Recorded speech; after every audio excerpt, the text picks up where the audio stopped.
Hi everyone, welcome to my channel. ತಮ್ಮೆಲ್ಲರಿಗೂ ನಮ್ಮ ಚಾನಲ್ಗೆ ಸ್ವಾಗತವನ್ನು ಕೋರುತ್ತಾ ಇವತ್ತಿನ ವಿಡಿಯೋದಲ್ಲಿ ಇನ್ನೇನು ಕೇವಲ ಕೆಲವೇ ದಿನಗಳಲ್ಲಿ ಅಂದರೆ ಜೂನ್ ಮೊದಲ ವಾರದ ಒಳಗಾಗಿ 6ನೇ ತರಗತಿಯ ನವೋದಯ ಪ್ರವೇಶ ಪರೀಕ್ಷೆಗೆ ಇಲ್ಲಿ ಅರ್ಜಿಗಳನ್ನು ಆಹ್ವಾನ ಮಾಡ್ತಾರೆ. ಅದಕ್ಕೋಸ್ಕರ ತಮಗೆ ಮಾಡೆಲ್ ಕ್ವಶನ್ ಪೇಪರ್ಗಳನ್ನು ಇಲ್ಲಿ ಶೇರ್ ಮಾಡ್ಕೊಳ್ತಾ ಇದ್ದೀನಿ. ಇನ್ನು ತಾವುಗಳು ನಮ್ಮ ಚಾನಲ್ ಫಸ್ಟ್ ಟೈಮ್ ನೋಡ್ತಾ ಇದ್ದರೆ ತಾವೆಲ್ಲರೂ ಕೂಡ ಈ ಚಾನಲ್ ಸಬ್ಸ್ಕ್ರೈಬ್ ಆಗಿರಿ ಅಂತ ತಿಳಿಸುತ್ತಾ ಇಲ್ಲಿ ಮೊದಲನೇದಾಗಿ ಗಣಿತ ವಿಷಯ ನೋಡೋಣ.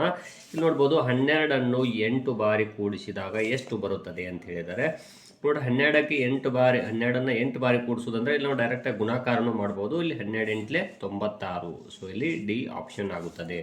ಇಲ್ಲಿ 215ಕ್ಕೆ 6ಅನ್ನು 5 ಬಾರಿ ಕೂಡಿದಾಗ ಎಷ್ಟು ಆಗುತ್ತೆ ಅಂತ ಹೇಳಿದರೆ 6ಅನ್ನು 5 ಬಾರಿ ಅಂದರೆ ನೋಡ್ಬೋದು 6 × 5, 6 5 30 ಆಯಿತು.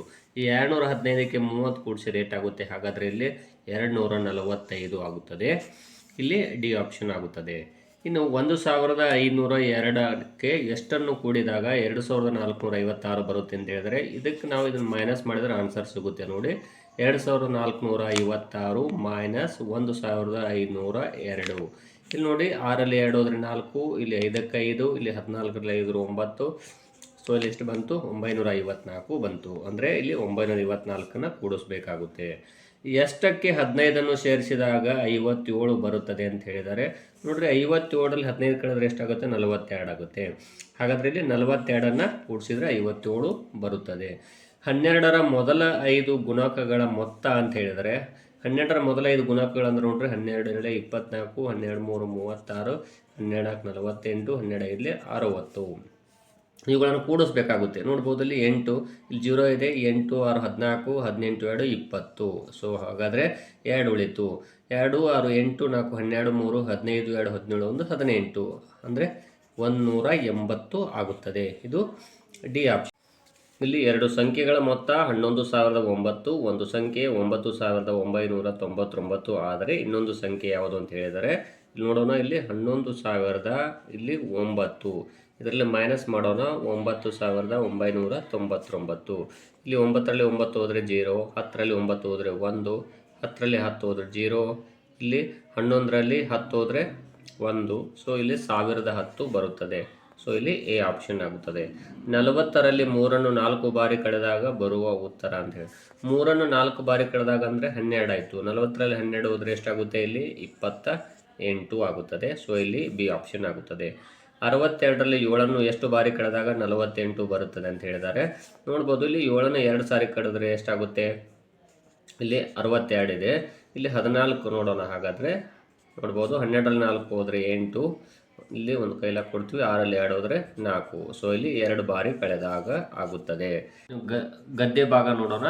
ಇಲ್ಲಿ ಕೊಟ್ಟಿರುವಂತಹ ಒಂದು ಗದ್ದೆ ಭಾಗವನ್ನು ಮೊದಲಿಗೆ ಓದ್ಕೋಬೇಕಾಗುತ್ತೆ. ನೋಡ್ಬೋದು, ಒಲಿಂಪಿಕ್ನಲ್ಲಿ ಭಾರತೀಯ ಕ್ರೀಡಾಪಟುಗಳು ತಪ್ಪು ಮಾಡುವುದನ್ನು ನೋಡುವುದು ಸಾಮಾನ್ಯ ವಿಷಯದ ಸಂಗತಿಯಾಗಿದೆ. ವಿಶ್ವದ ಅತ್ಯಂತ ದೊಡ್ಡ ಕ್ರೀಡಾ ಪ್ರದರ್ಶನದಿಂದ ಕೇವಲ ಒಂದೇ ಒಂದು ಪದಕದೊಂದಿಗೆ ಹಿಂತಿರುಗಿದರೆಂದು ಹೇಳುವುದು ಮನಸ್ಸಿಗೆ ವೇದನೆಯನ್ನುಂಟು ಮಾಡುತ್ತದೆ. ಯೋಜನೆಯ ಕೊರತೆ, ತರಬೇತಿ ಸೌಲಭ್ಯಗಳು ಸಾಕಷ್ಟು ಇಲ್ಲದಿರುವುದು, ವಿದೇಶಿ ಪರಿಸ್ಥಿತಿಗೆ ಹೊಂದಿಕೊಳ್ಳಲು ಬೇಕಾದ ಅನುಭವದ ಕೊರತೆ ಮುಂತಾದ ಸಂಗತಿಗಳನ್ನು ಭಾರತೀಯ ತಂಡದವರ ನಿರೀಕ್ಷಿತ ಮಟ್ಟಕ್ಕಿಂತಲೂ ಕೆಳಗಿನ ಪ್ರದರ್ಶನಕ್ಕೆ ಕಾರಣಗಳನ್ನಾಗಿ ಕೊಡಬಹುದು. ಪ್ರತಿಭೆಯನ್ನು ಕುರಿತು ಪ್ರಶ್ನೆಯನ್ನು ನೋಡಿದರೆ ಅದಕ್ಕೆ ಯಾವುದೇ ಕೊರತೆ ಇಲ್ಲ. 1 ಕೋಟಿಗಿಂತಲೂ ಹೆಚ್ಚು ಜನಸಂಖ್ಯೆ ಇರುವಲ್ಲಿ ಪ್ರತಿಭೆಯನ್ನು ಗುರುತಿಸಲು ಹೆಚ್ಚು ಹುಡುಕುವ ಅವಶ್ಯಕತೆ ಇಲ್ಲ. ಈಗ $1 ಮಿಲಿಯನ್ ಪ್ರಶ್ನೆ ಏನೆಂದರೆ, ಒಲಿಂಪಿಕ್ ರಂಗದಲ್ಲಿ ಈ ಪ್ರತಿಭೆಗೆ ಏನಾಗುತ್ತದೆ ಎಂಬುದು. ಭಾರತದ ಈ ದುಃಖದ ಕಥೆಗೆ ಹಣದ ಹೆಚ್ಚಳ ಅಥವಾ ಹಣದ ಕೊರತೆ ಮೂಲ ಕಾರಣವೆಂಬುದು ನೀಡಬಹುದಾದ ಒಂದೇ ಒಂದು ಸ್ಪಷ್ಟೀಕರಣವೆನ್ನಬಹುದು ಅಂತ ಹೇಳಿ. ಈ ಪ್ಯಾರಾದಲ್ಲಿ ಉಪಯೋಗಿಸಿದ ವಿಷಾದ ಎಂಬ ಪದದ ಅರ್ಥ ಚಿಂತೆ, ತೊಂದರೆ, ಕಳಕಳಿ, ಉದ್ರೇಕ ಅಂತಿದೆ. ಇಲ್ಲಿ ಆನ್ಸರ್ ಯಾವುದಾಗುತ್ತೆ ಅಂದರೆ ಚಿಂತೆ. ಈ ಕೆಳಗಿನವುಗಳಲ್ಲಿ ಯಾವುದನ್ನು ಈ ಪ್ಯಾರಾದಲ್ಲಿ ಉಪಯೋಗಿಸಿದ ಅತ್ಯಂತ ದೊಡ್ಡ ಕ್ರೀಡಾ ಪ್ರದರ್ಶನಕ್ಕೆ ಸಮಾನವಾಗಿ ಹೇಳಬಹುದು ಅಂತ ಹೇಳಿದರೆ ಸಾಕಷ್ಟು ತರಬೇತಿ, ಕ್ರೀಡಾ ಪ್ರದರ್ಶನಗಳನ್ನು ವೀಕ್ಷಿಸುವುದು, ಒಲಿಂಪಿಕ್ ಪದಕಗಳನ್ನು ಜಯಿಸುವುದು ಅಂತಿದೆ. ಇಲ್ಲಿ ಆನ್ಸರ್ ಯಾವುದು ಅಂದರೆ ಒಲಿಂಪಿಕ್ ಆಗುತ್ತದೆ.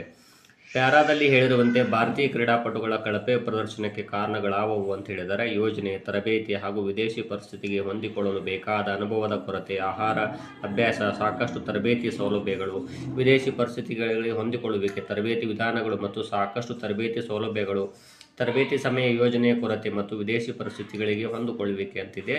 ಇಲ್ಲಿ ಪ್ಯಾರಾವನ್ನು ನೋಡ್ತಾ ಹೋದಾಗ ಇಲ್ಲಿ ನೋಡ್ಬೋದು, ಇಲ್ಲಿ ಯೋಜನೆಯ ಕೊರತೆ, ತರಬೇತಿ ಸೌಲಭ್ಯಗಳು ಸಾಕಷ್ಟು ಇಲ್ಲದಿರುವುದು, ವಿದೇಶಿ ಪರಿಸ್ಥಿತಿಗಳಿಗೆ ಹೊಂದಿಕೊಳ್ಳಲು ಬೇಕಾದ ಅನುಭವದ ಕೊರತೆ ಅಂತ ಹೇಳಿದ್ದಾರೆ. ಹಾಗಾಗಿ ಇಲ್ಲಿ ಎ ಆಪ್ಷನ್ ಆಗುತ್ತದೆ.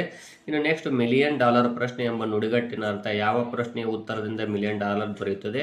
ಅತ್ಯಂತ ಮುಖ್ಯ ಮತ್ತು ಸಮಂಜಸ ಪ್ರಶ್ನೆ, $1,000,000 ಮೌಲ್ಯದ ಪ್ರಶ್ನೆ, $1,000,000 ನೀಡಿದರೆ ಉತ್ತರಿಸುವ ಪ್ರಶ್ನೆ ಅಂತಿದೆ. ಇಲ್ಲಿ ಆಪ್ಷನ್ಸ್ಗಳಲ್ಲಿ ನೋಡ್ತಾ ಹೋದಾಗ ಅತ್ಯಂತ ಮುಖ್ಯ ಮತ್ತು ಸಮಂಜಸ ಪ್ರಶ್ನೆಯಾಗುತ್ತದೆ. ಈ ಕೆಳಗಿನವುಗಳಲ್ಲಿ ಯಾವುದು ಒಲಿಂಪಿಕ್ ರಂಗದಲ್ಲಿ ಭಾರತೀಯ ಪ್ರತಿಭೆ ಸೋಲಲು ಮುಖ್ಯ ಕಾರಣ? ಯೋಜನೆ, ಹಣದ ಕೊರತೆ, ಹಣದ ಹೆಚ್ಚಳ ಅಥವಾ ಅದರ ಕೊರತೆ ಅಂತ ಹೇಳಿದ್ದಾರೆ. ಇಲ್ಲಿ ಮೂಲ ಕಾರಣ ಅಂತ ಕೊಟ್ಟಿದ್ದಾರೆ ನೋಡ್ರಿ, ಏನು ಅಂದರೆ ಇಲ್ಲಿ ಹಣದ ಹೆಚ್ಚಳ ಅಥವಾ ಹಣದ ಕೊರತೆ ಆಗುತ್ತದೆ. ಸೊ ಇಲ್ಲಿ ಡಿ ಆಪ್ಷನ್ ಆಗುತ್ತದೆ.